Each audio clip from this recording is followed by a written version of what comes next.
The meatloaf are very sophisticated. They've got their own pattern matching going on, and so they're scanning the environment, and they notice that Dorothy is pointedly not noticing us, and so they got me. They busted me. So what they've done is there's a classical predator behavior. They've separated me from the herd. We're friends now. Something has melted between us, and we start chatting, although it's really a one-sided chat. He's a really good listener, and I had a lot to talk about, the whole crazy day at the cafeteria, and the meatloaf attacking me and stuff. And what his name was, and he says, Todd, and then he asked me what my name is, and the thing is I have a name tag on, so it's like I know the guy's not like super sharp, but it's like, of course, my new friend Todd is also Death himself, going about his rounds, just doing a work order there in the restaurant. And we stand there for quite a while, not really knowing what to do. And then he says, out of the blue, well, Dorothy, whatever you are, why don't we go to Denny's? And he goes, eat your sandwich. And I said, and he goes, eat your sandwich. You know the way a dog watches somebody eat? It's like with total fascination. Like, okay, the bite is on the fork. It goes towards its mouth. Back and forth. They're intent, total concentration on the food. Because that food is a religion to dogs.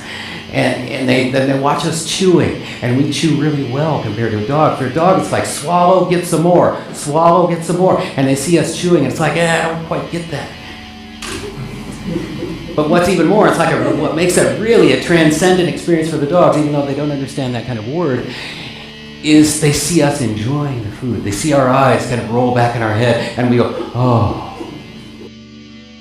You can modulate that deep voice of his so that it would like vibrate your internal organs. And it really kind of didn't tickle, but it was interesting. And it felt weird, like in a good way. And he got so good at it that he could say, he could say a certain word like artichoke, and your liver would move over a little bit. And it was like people would line up for this stuff. It's like, do it to me, come on, do it to me. And it was like constant. It would be in like long lines. And it was like, that's all we were doing. And I finally had, what I turned into was like the wet blanket, the person that said no more. I had to manage the situation. That's all that was going on. It's like, so I said, okay, only weekends, only like 12 to 3, graveyard, it's gotta be graveyard shift, 12 to 3. And only 2 people per family. You guys decide amongst yourself who it's going to be. And so, but we just can't do this all the time. People were coming from other restaurants. They were hearing about what's going on. It's like, we don't want to be a carnival act. Come on. I started to learn the ropes about death and dying and that stuff. I had to put this together, but we came up with, based on what, I'm going to shorten it here, but based on all the talks we had, I came up with 3 general principles. One was, we needed a friendlier face for death.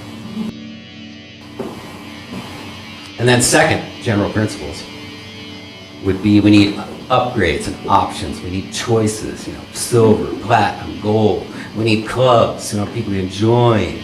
They got their card, get it stamped and punched and stuff like that. Specials, 2-for-1 specials. We were thinking about it all. The specials, I'm not so sure. We'll give it a try maybe, but I don't think people are going to flock.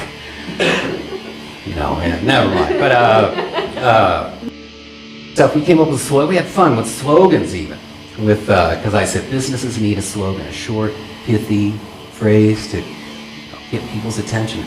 And we had a contest where, my favorite was like a billboard over the freeway where there's all kinds of traffic and people backed up. It's like, it would say, if you were dead, you'd be home now.